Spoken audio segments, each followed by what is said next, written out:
परमात्मने नमः। यथार्थ गीता, श्रीमद् भगवत गीता, अथ सप्तमोऽध्यायः। गत अध्यायों में गीता के मुख्य प्रायः सभी प्रश्न पूर्ण हो गए हैं।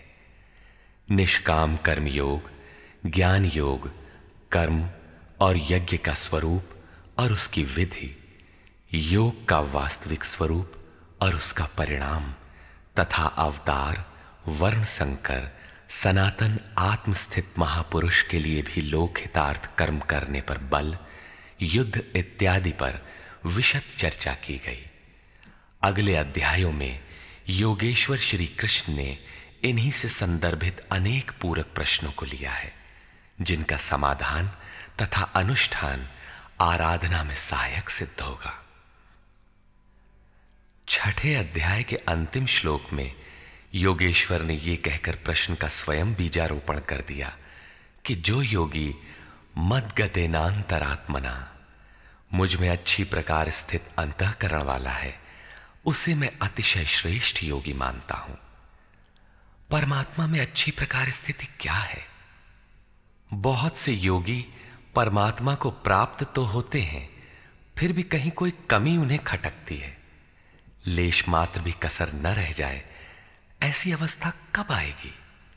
संपूर्णता से परमात्मा की जानकारी कब आएगी, कब होती है? इस पर योगेश्वर श्री कृष्ण कहते हैं, श्री भगवान उवाच,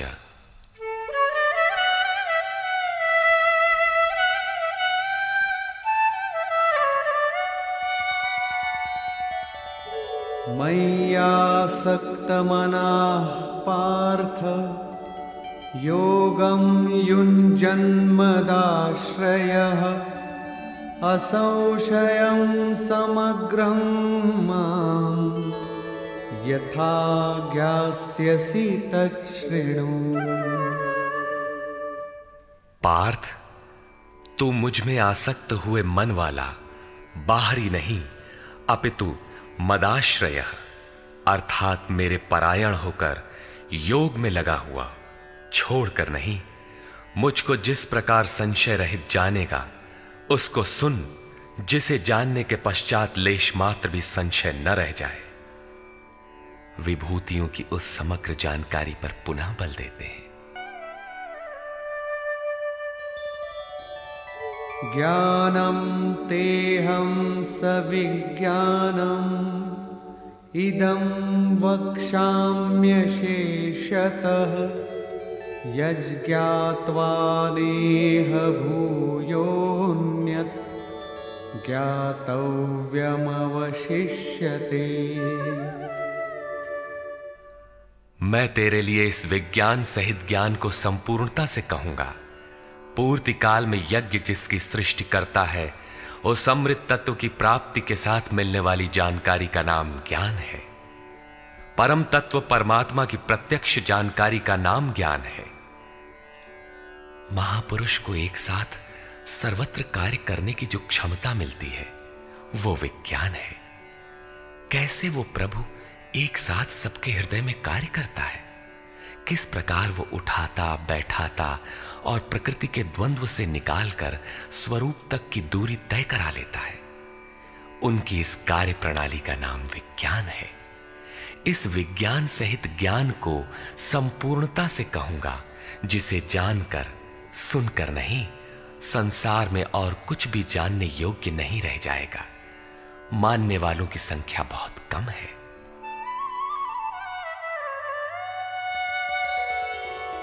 मनुष्याणां सहस्रेषु कश्चिद्यतति सिद्धये यततामपि सिद्धानां कश्चिन्मां वेत्ति तत्वतः। हजारों मनुष्यों में कोई ही मनुष्य मेरी प्राप्ति के लिए यत्न करता है, और उन यत्न करने वाले योगियों में भी कोई विरला ही पुरुष मुझे तत्व अर्थात साक्षात्कार के साथ जानता है। अब समग्र तत्व है कहां? एक स्थान पर पिंड रूप में है अथवा सर्वत्र व्याप्त है? इस पर योगेश्वर श्री कृष्ण कहते हैं,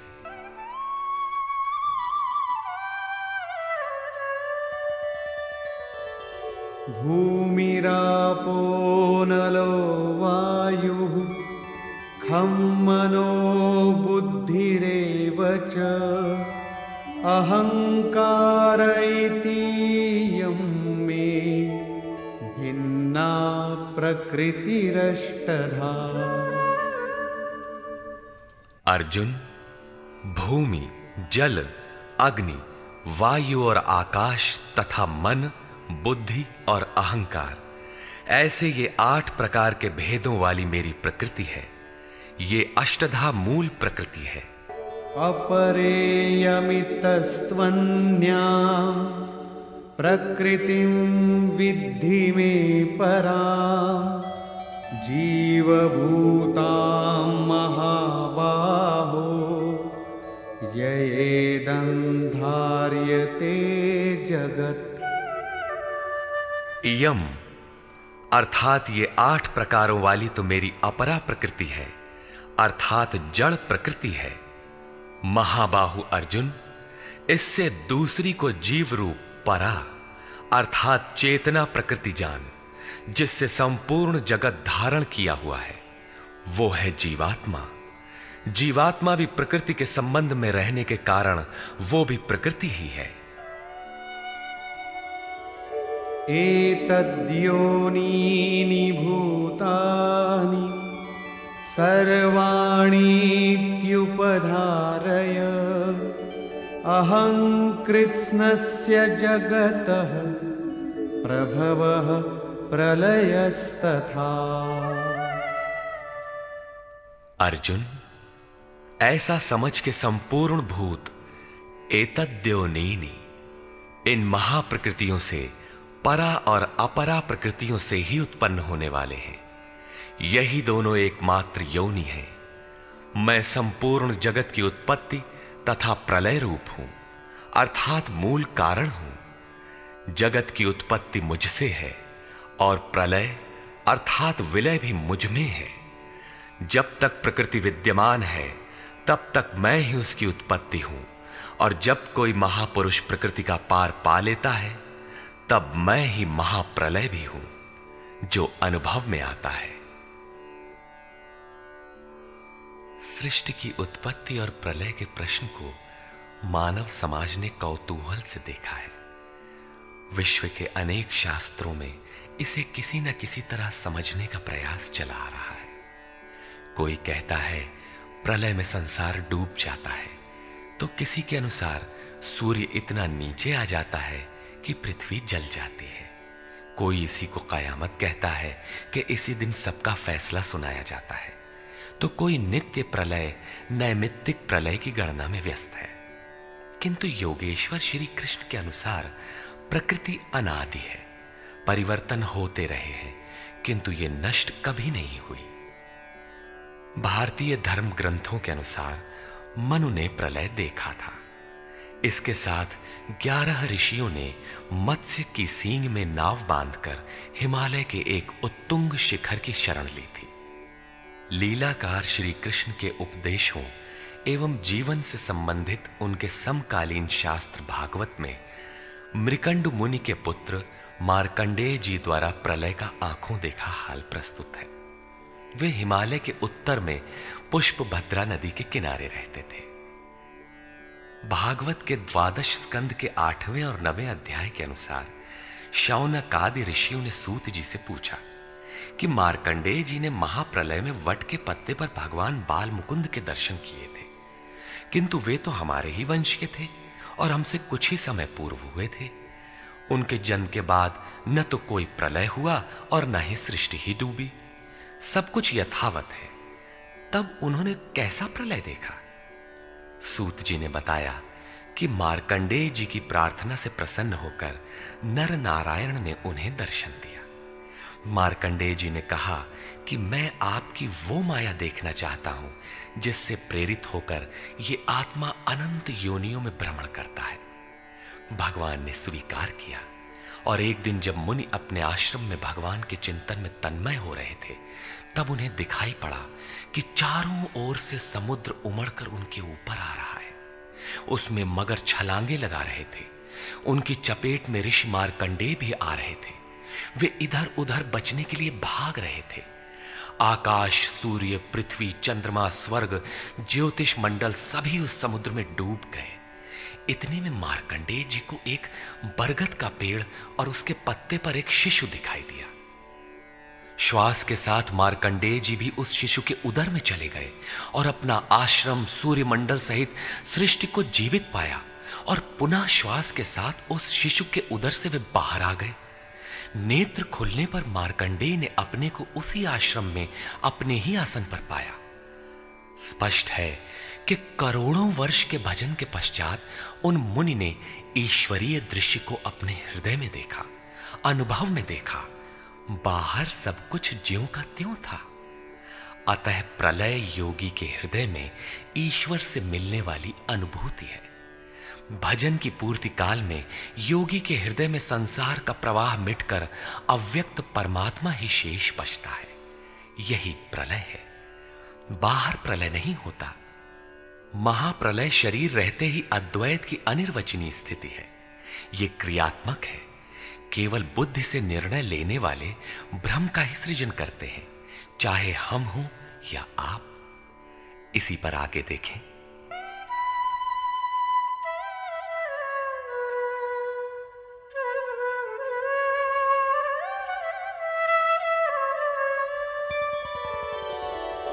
मत्तः परतरं नान्यत् किंचिदस्ति धनंजय मयि सर्वमिदं प्रोतं सूत्रे मणिगणा इव। धनंजय, मेरे सिवाय किंचन मात्र भी दूसरी वस्तु नहीं है। ये संपूर्ण जगत सूत्र में मणियों के सदृश मेरे में गुथा हुआ है तो, परंतु जानेंगे कब? जब इस अध्याय के प्रथम श्लोक के अनुसार अनन्यासक्ति अर्थात भक्ति से मेरे परायण होकर योग में उसी रूप से लग जाए। इसके बिना नहीं, योग में लगना आवश्यक है।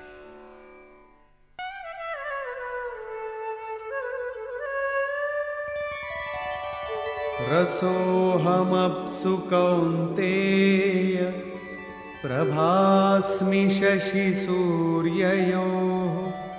प्रणवः सर्ववेदेषु शब्दः खे पौरुषं नृषु।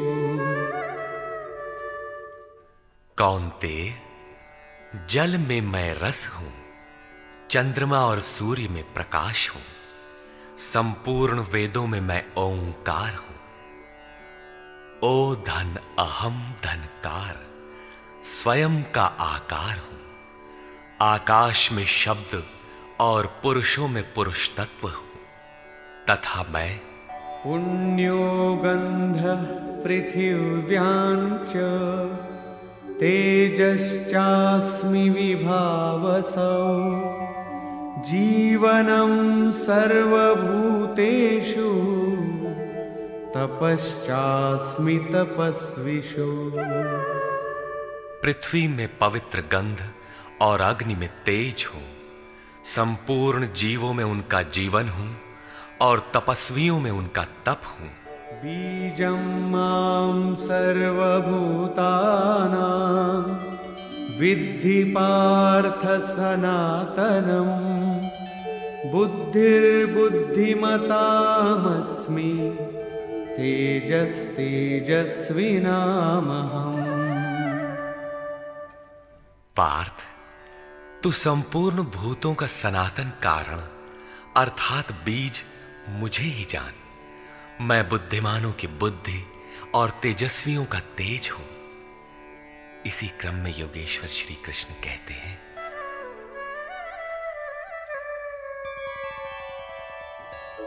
बलं बलवतां चाहं कामरागविवर्जितं धर्माविरुद्धो भूतेषु कामोऽस्मि भरतर्षभ।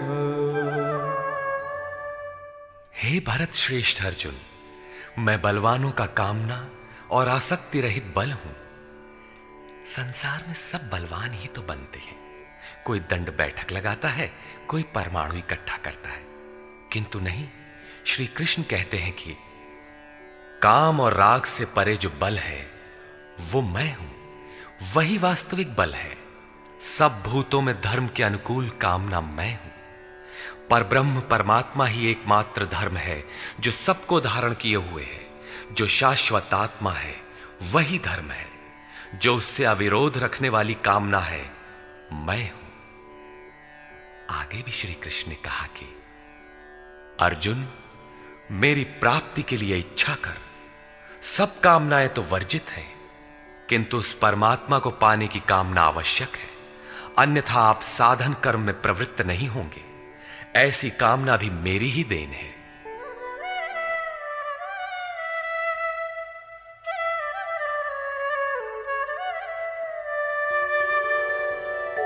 ये चैव सात्विका भावा राजसास्तामसाश्च ये मत्त एवेति तान् विद्धि न त्वहं तेषु ते मयि। और भी जो सत्वगुण से उत्पन्न होने वाले भाव हैं, जो रजोगुण और तमोगुण से उत्पन्न होने वाले भाव हैं, उन सब को तुम मुझसे ही उत्पन्न होने वाले हैं ऐसा जान।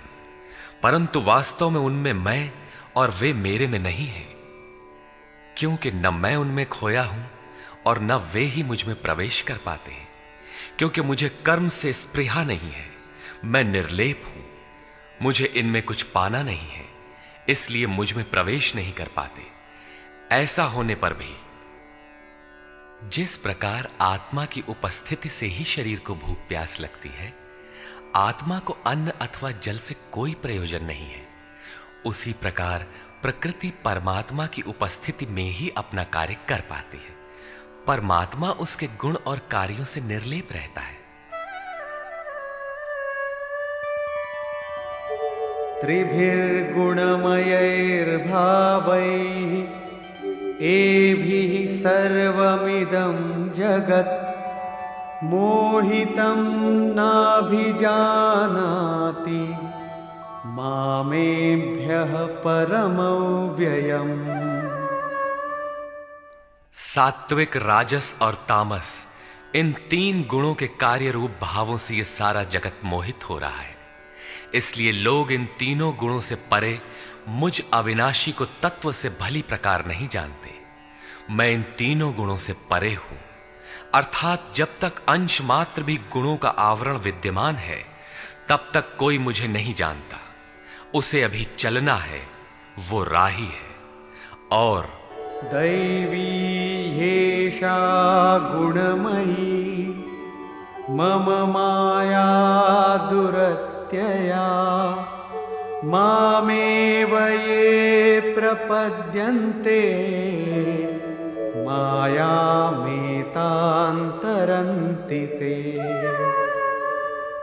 ये त्रिगुणातीत मेरी अद्भुत माया दुस्तर है, किंतु जो पुरुष मुझे ही निरंतर भजते हैं वे इस माया का पार पा जाते हैं।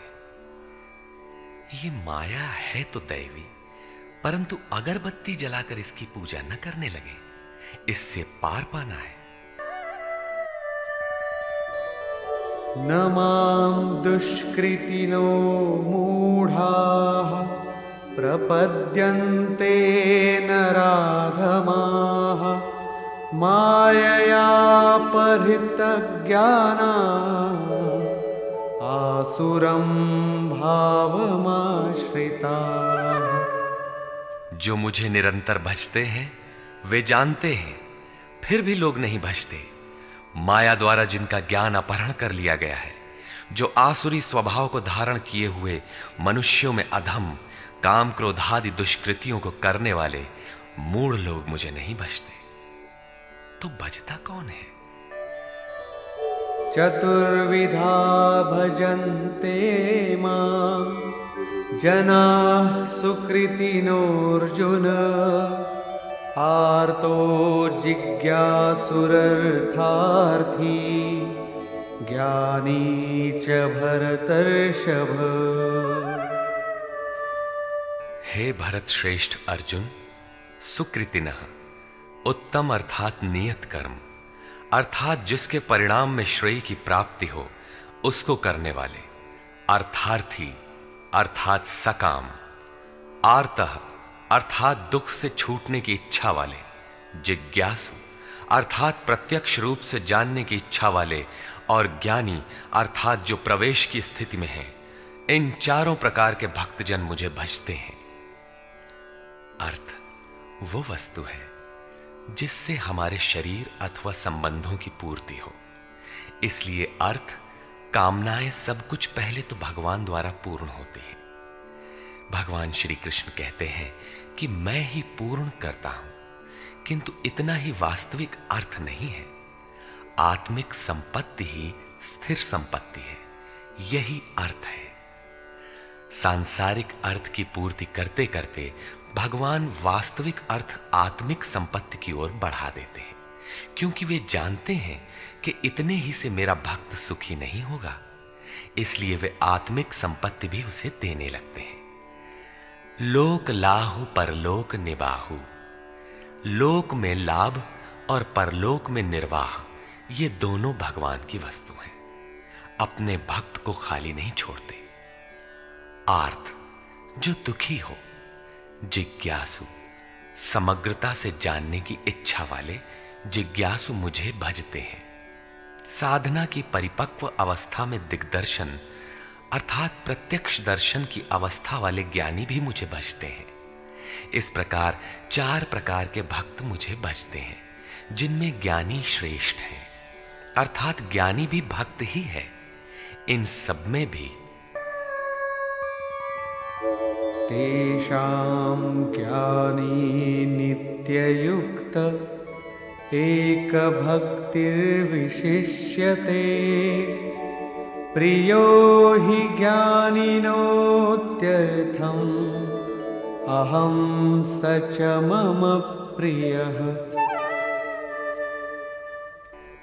अर्जुन, उनमें भी नित्य मुझ में एक ही भाव से स्थित अनन्य भक्ति वाला ज्ञानी विशिष्ट है, क्योंकि साक्षात्कार के सहित जानने वाले ज्ञानी को मैं अत्यंत प्रिय हूं, और वो ज्ञानी भी मुझे अत्यंत प्रिय है। वो ज्ञानी मेरा ही स्वरूप है।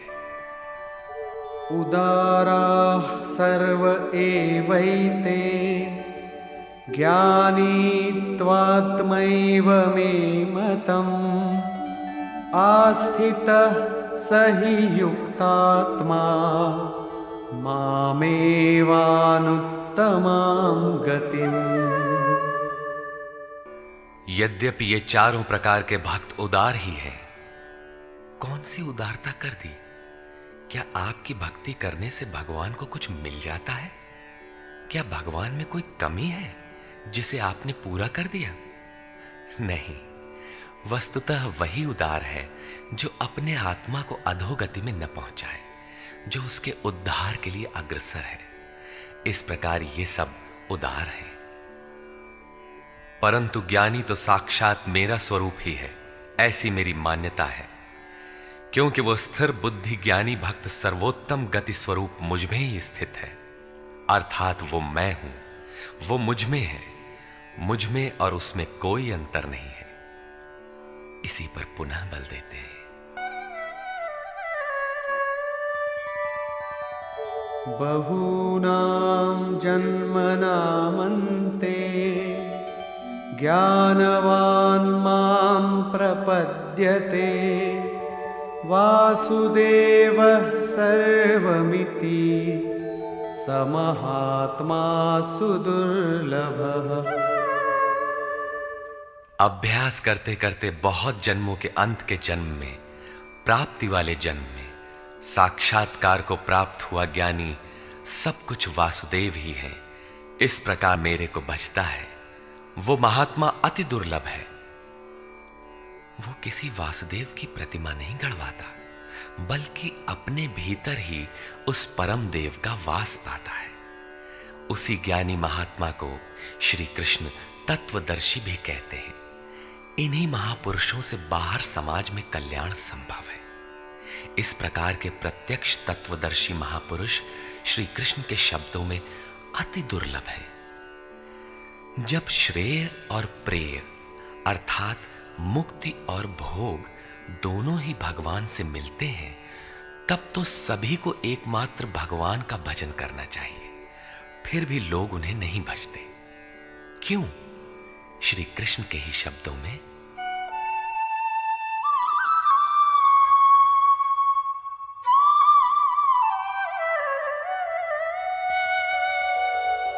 कामैस्तैस्तैर्हितज्ञानाः प्रपद्यन्तेऽन्यदेवताः तन्तन्नियममास्थाय प्रकृत्या नियताः स्वया।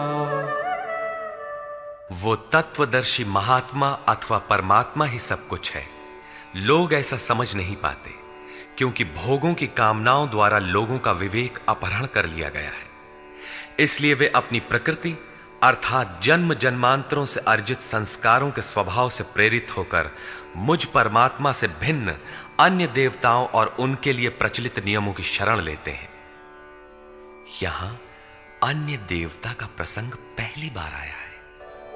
यो यो यां यां तनुं भक्तः श्रद्धयार्चितुमिच्छति तस्य तस्याचलां श्रद्धां तामेव विदधाम्यहम्। जो सकामी भक्त जिस जिस देवता के स्वरूप को श्रद्धा से पूजना चाहता है, मैं उसी ही देवता के प्रति उसकी श्रद्धा को स्थिर करता हूं। मैं स्थिर करता हूं, क्योंकि देवता नाम की कोई वस्तु होती तब तो वो देवता ही श्रद्धा को स्थिर करता। सतया श्रद्धया युक्तः तस्याराधनमीहते लभते च ततः कामान् मयैव विहितान् हितान्। वो पुरुष उस श्रद्धा से युक्त होकर उस देव विग्रह के पूजन में तत्पर होता है और उस देवता के माध्यम से मेरे ही द्वारा निर्मित उन इच्छित भोगों को निसंदेह प्राप्त होता है। भोग कौन देता है? मैं ही देता हूं। उसकी श्रद्धा का परिणाम है भोग, न कि किसी देवता की देन। किंतु वो फल तो पा ही लेता है, फिर इसमें बुराई क्या है? इस पर कहते हैं,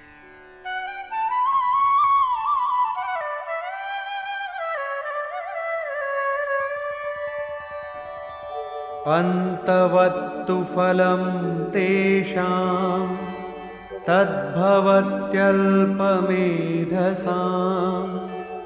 देवान् देवयजो यान्ति मद्भक्ता यान्ति मामपि। परंतु उन अल्प बुद्धि वालों का वो फल नाशवान है। आज फल है तो भोगते भोगते नष्ट हो जाएगा, इसलिए नाशवान है। देवताओं को पूजने वाले देवताओं को प्राप्त होते हैं, अर्थात देवता भी नाशवान है। देवताओं से लेकर यावन मात्र जगत परिवर्तनशील और मरणधर्मा है। मेरा भक्त मुझे ही प्राप्त होता है, जो अव्यक्त है, नैष्ठिकीम परम शांति पाता है। देवता हृदय के अंतराल में परम देव परमात्मा के देवत्व को अर्जित कराने वाले सद्गुणों का नाम है। थी तो ये अंदर की वस्तु, किंतु कालांतर में लोगों ने भीतर की वस्तु को बाहर देखना प्रारंभ कर दिया। मूर्तियां गढ़ ली, कर्मकांड रच डाले और वास्तविकता से दूर खड़े हो गए। श्री कृष्ण ने इस भ्रांति का निराकरण उपर्युक्त 4 श्लोकों में किया।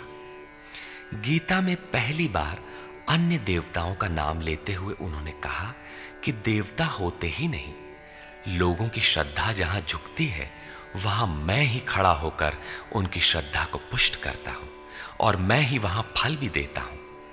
वो फल भी नश्वर है। फल नष्ट हो जाते हैं, देवता नष्ट हो जाते हैं और देवताओं को पूजने वाला भी नष्ट हो जाता है। जिनका विवेक नष्ट हो गया है वे मूढ़ बुद्धि ही अन्य देवताओं को पूजते हैं। श्री कृष्ण तो यहां तक कहते हैं कि अन्य देवताओं को पूजने का विधान ही अयुक्ति संगत है।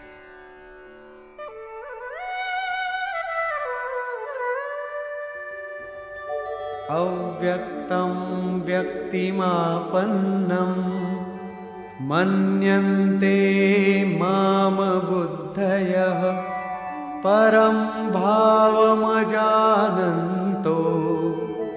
ममाव्ययमनुत्तमम्। यद्यपि जब देवताओं के नाम पर देवता नाम की कोई वस्तु है ही नहीं, जो फल मिलता है वो भी नाशवान है, फिर भी सब लोग मेरा भजन नहीं करते, क्योंकि बुद्धिहीन पुरुष अर्थात कामनाओं द्वारा जिनका ज्ञान अपहृत हो गया है, वे मेरे सर्वोत्तम, अविनाशी और परम प्रभाव को भली प्रकार नहीं जानते। इसलिए वे मुझ अव्यक्त पुरुष को व्यक्ति भाव को प्राप्त हुआ मानते हैं, मनुष्य मानते हैं। अर्थात श्री कृष्ण भी मनुष्य शरीरधारी योगी थे, योगेश्वर थे। जो स्वयं योगी हो और दूसरों को भी योग प्रदान करने की जिनमें क्षमता हो, उन्हें योगेश्वर कहते हैं। साधना के सही दौर में पड़कर क्रमशः उत्थान होते होते महापुरुष भी उसी परम भाव में स्थित हो जाते हैं। शरीरधारी होते हुए भी वे उसी अव्यक्त स्वरूप में स्थित हो जाते हैं। फिर भी कामनाओं से विवश मंद बुद्धि के लोग उन्हें साधारण व्यक्ति ही मानते हैं। वे सोचते हैं कि हमारी ही तरह तो ये भी पैदा हुए हैं, भगवान कैसे हो सकते हैं। उन बेचारों का दोष भी क्या है। दृष्टिपात करते हैं तो शरीर ही दिखाई पड़ता है। वे महापुरुष के वास्तविक स्वरूप को देख क्यों नहीं पाते। इस पर योगेश्वर श्री कृष्ण से ही सुने।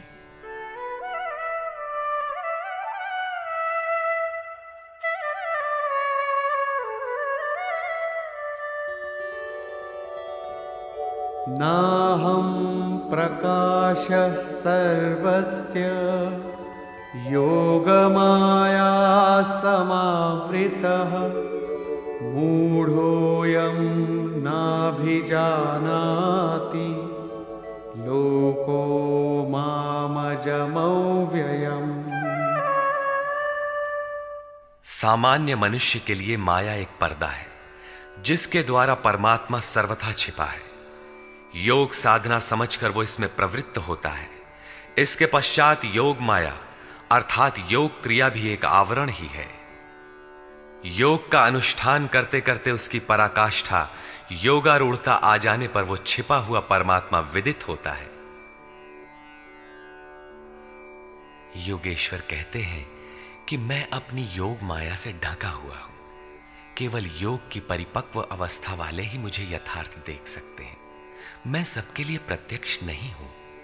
इसलिए ये अज्ञानी मनुष्य मुझ जन्म रहित अर्थात जिसे अब जन्म नहीं लेना है, अविनाशी अर्थात जिसका नाश नहीं होना है, अव्यक्त स्वरूप अर्थात जिसे पुनः व्यक्त नहीं होना है, को नहीं जानता। अर्जुन भी श्री कृष्ण को अपनी ही तरह मनुष्य मानता था। आगे उन्होंने दृष्टि दिया तो अर्जुन गिड़गिड़ाने लगा, प्रार्थना करने लगा। वस्तुतः अव्यक्त स्थित महापुरुष को पहचानने में हम लोग प्रायः अंधे ही हैं। आगे कहते हैं,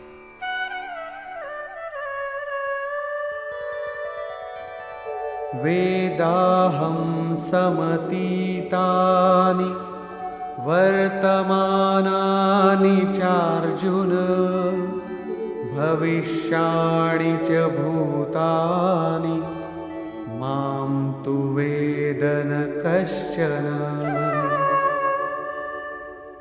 अर्जुन, मैं अतीत, वर्तमान और भविष्य में होने वाले संपूर्ण प्राणियों को जानता हूं, परंतु मुझे कोई नहीं जानता। क्यों नहीं जान पाता?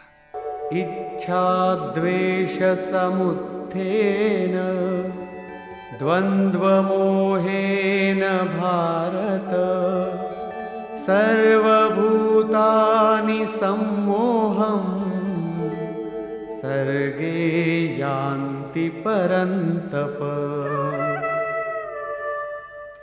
भरतवंशी अर्जुन, इच्छा और द्वेष अर्थात राग द्वेषादि द्वंद्व के मोह से संसार के संपूर्ण प्राणी अत्यंत मोह को प्राप्त हो रहे हैं, इसलिए मुझे नहीं जान पाते।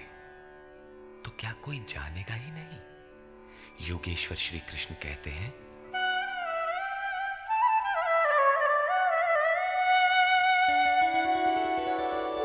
येषां त्वन्तगतं पापं जनानां पुण्यकर्मणां ते द्वन्द्वमोहनिर्मुक्ता भजन्ते मां दृढ़व्रताः। परंतु पुण्य कर्म अर्थात जो संस्कृति का अंत करने वाला है, जिसका नाम कार्यम कर्म, नियत कर्म, यज्ञ की प्रक्रिया कहकर बारंबार समझाया है, उस कर्म को करने वाले जिन भक्तों का पाप नष्ट हो गया है, वे राग द्वेषादि द्वंद्व के मोह से भली प्रकार मुक्त होकर व्रत में दृढ़ रहकर मुझे भजते हैं। किस लिए भजते हैं? जरामरणमोक्षाय मामाश्रित्य यतन्ति ये ते ब्रह्म तद्विदुः कृत्स्नम् अध्यात्मं कर्म चाखिलम्। जो मेरी शरण होकर जरा और मरण से मुक्ति पाने के लिए प्रयत्न करते हैं, वे पुरुष उस ब्रह्म को, संपूर्ण अध्यात्म को और संपूर्ण कर्म को जानते हैं, और इसी क्रम में साधिभूताधिदैवं मां साधियज्ञं च ये विदुः प्रयाणकालेऽपि च मां ते विदुर्युक्तचेतसः। जो पुरुष अधिभूत, अधिदैव तथा अधियज्ञ के सहित मुझे जानते हैं, मुझ में समाहित चित्त वाले वे पुरुष अंतकाल में भी मुझको ही जानते हैं, मुझ में ही स्थित रहते हैं और सदैव मुझे प्राप्त रहते हैं। 26वें 27वें श्लोक में उन्होंने कहा कि मुझे कोई नहीं जानता, क्योंकि वे मोहग्रस्त हैं, किंतु जो उस मोह से छूटने के लिए प्रयत्नशील हैं, वे संपूर्ण ब्रह्म, संपूर्ण अध्यात्म, संपूर्ण कर्म, संपूर्ण अधिभूत, संपूर्ण अधिदैव और संपूर्ण अधियज्ञ सहित मुझको जानते हैं, अर्थात इन सब का परिणाम मैं अर्थात सद्गुरु हूं।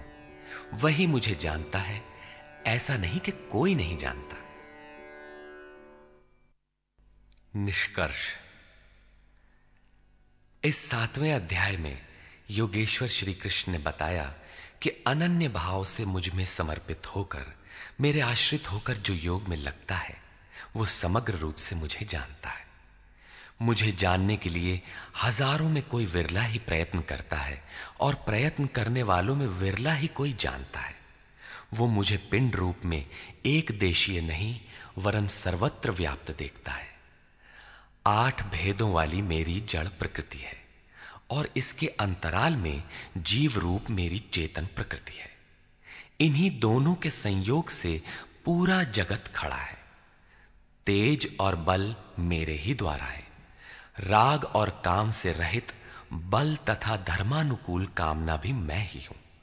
जैसा कि सब कामनाएं तो वर्जित हैं, लेकिन मेरी प्राप्ति के लिए कामना कर, ऐसी इच्छा का अभ्युदय होना मेरा ही प्रसाद है। केवल परमात्मा को पाने की कामना ही धर्मानुकूल कामना है। मेरे भक्त 4 प्रकार के हैं: अर्थार्थी, आर्त, जिज्ञासु और ज्ञानी। चिंतन करते करते अनेक जन्मों के अंतिम जन्म में प्राप्ति वाला ज्ञानी मेरा ही स्वरूप है, अर्थात अनेक जन्मों से चिंतन करके उस भगवत स्वरूप को प्राप्त किया जाता है। राग द्वेष के मोह से आक्रांत मनुष्य मुझे कदापि नहीं जान सकते, किंतु राग द्वेष के मोह से रहित होकर जो नियत कर्म, जिसे संक्षेप में आराधना कह सकते हैं, उसका चिंतन करते हुए जरा मरण से छूटने के लिए प्रयत्नशील है, वे पुरुष संपूर्ण रूप से मुझे जान लेते हैं। वे संपूर्ण ब्रह्म को, संपूर्ण अध्यात्म को, संपूर्ण अधिदैव को, संपूर्ण कर्म को और संपूर्ण यज्ञ के सहित मुझे जानते हैं। वे मुझ में प्रवेश करते हैं और अंत काल में भी मुझको ही जानते हैं, अर्थात फिर कभी वे विस्मृत नहीं होते। इस अध्याय में परमात्मा की समग्र जानकारी का विवेचन है। अतः ओम तत्सदिति श्रीमद्भगवद्गीतासूपनिषत्सु ब्रह्म विद्यायाम योग शास्त्रे श्री कृष्णार्जुन संवादे समग्र बोधः नाम सप्तमोऽध्यायः। इस प्रकार स्वामी अड़गड़ानंद कृत श्रीमद् भगवद गीता के भाष्य यथार्थ गीता का 7वां अध्याय पूर्ण होता है। हरि ओम तत्सत।